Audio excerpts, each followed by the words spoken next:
Hi, welcome back to my channel. I thought I was maybe overdue for an intro.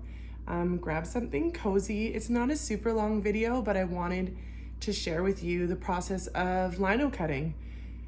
I stumbled upon doing this 2 summers ago and it kind of fell off my radar for a bit. I got more into digital media and a bit of gouache. And then for Christmas, I thought I would really like to do one print, lino cut it, and then I wanted to make prints to sell, and then $1 from each card would go towards our local food bank. A lot of families are struggling locally for food, and I thought it was the least I can do, and I had so much fun doing it. Please leave me any comments below if you have any questions. I'm not super new to it, but I'm still learning, so if you have feedback, I would love to hear it. And yeah, I hope you enjoy the process. I will link all the supplies in the description box below. And I also will link my boyfriend's YouTube because he's gonna be featured briefly. I'm gonna take some content tonight.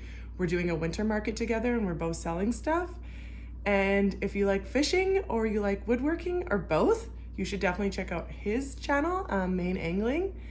And yeah, happy December. Thanks for watching. I hope you enjoy. Bye. Welcome to the voiceover, Amanda. I'm so glad you guys came back and are curious about lino block printing. And if you're wondering what you're looking at right now, this is me tracing the sketch I did of a winter village on tracing paper. And then I'm gonna flip it and rub it, and then that'll transfer it onto the stamp. So it's like easy to carve stamp. I believe it's Speedball. Like I said, I'm gonna link everything in the description box below, but as you can see here, I'm just finishing up the sketch, and then we're gonna take this off, tape it down, and put as much pressure just to get it to transfer over. This is the easiest method I found so far. Happy if you have comments, let me know. I'm happy to hear feedback of how you do it. So unfortunately, I missed myself actually pressing it down, but you get the idea. I had a little wooden spoon and I just rubbed it to transfer it. And here's the reality of working with a puppy. This is a different day, but I just wanted to add this clip of just how I have to always entertain and or monitor everything she's doing. But she's so cute. Girl? Yeah.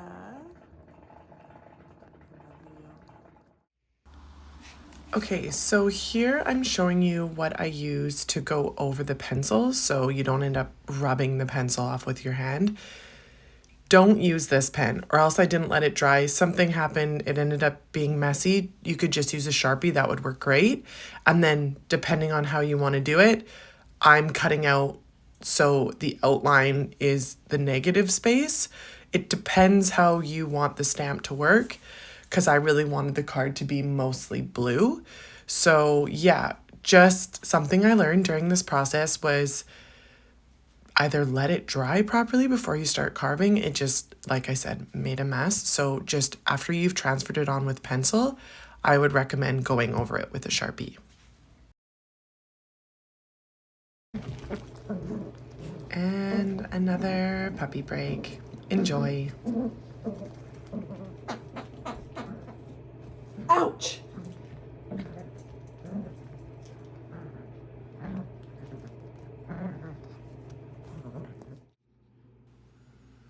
Okay, and now I'm carving. So depending on how you want your stamp to work, just carve out everything you have inked in black and enjoy. I think it's such a fun process. I don't know about you, if you've ever done block cutting. I get so much satisfaction out of carving it out, and I actually ended up going back after I did this first test print you're gonna see and adding more details, and that's the beauty of it. It kind of can just keep evolving and changing as you go and playing around with what it looks like. It's so much fun. The last and final step. This is the fun part. This is the magic when you get to see what you've created come alive on print. So here you'll see that I'm using turquoise. I since then have decided I tried turquoise by itself and I tried silver by itself, and I ended up loving them mixed together. I also stopped using tinfoil and I just have a big square plate now that I roll the, I guess, block printing ink is the word, sorry. And yeah, it's a lot easier like that. Always have something underneath just in case it gets messy really fast, trust me. But you want to go over it quite a few times to make sure that what you're laying down is consistent, you haven't missed a spot, and you can get a bigger roller. This was just the size of the roller I had, so I kind of have to go over it more and more. But you just want to make sure it's even and not globby and not getting in your lines. It kind of was here, and I ended up carving it a bit deeper after, like I said, and adding to it. But you get the idea of it, so just making sure you've given it an even coat.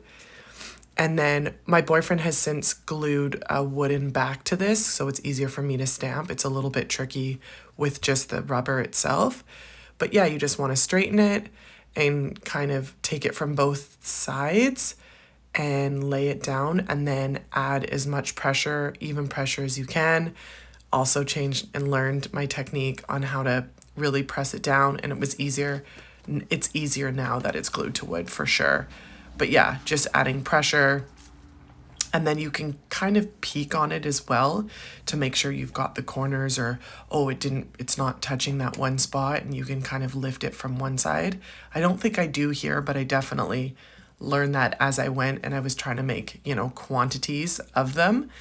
And you can try rubbing it. It's different depending if you're going to glue a back onto it. But yeah, you want to apply even pressure. I'm also using like 80-pound watercolor paper. So it depends what kind of cardstock you have as well. It will transfer easier. But I was really happy with how it looked on these cards and how it looked, the turquoise and silver mixed together. Like I said, this is just the turquoise, but I think it's really cute. I love my little Christmas village. Thanks for watching.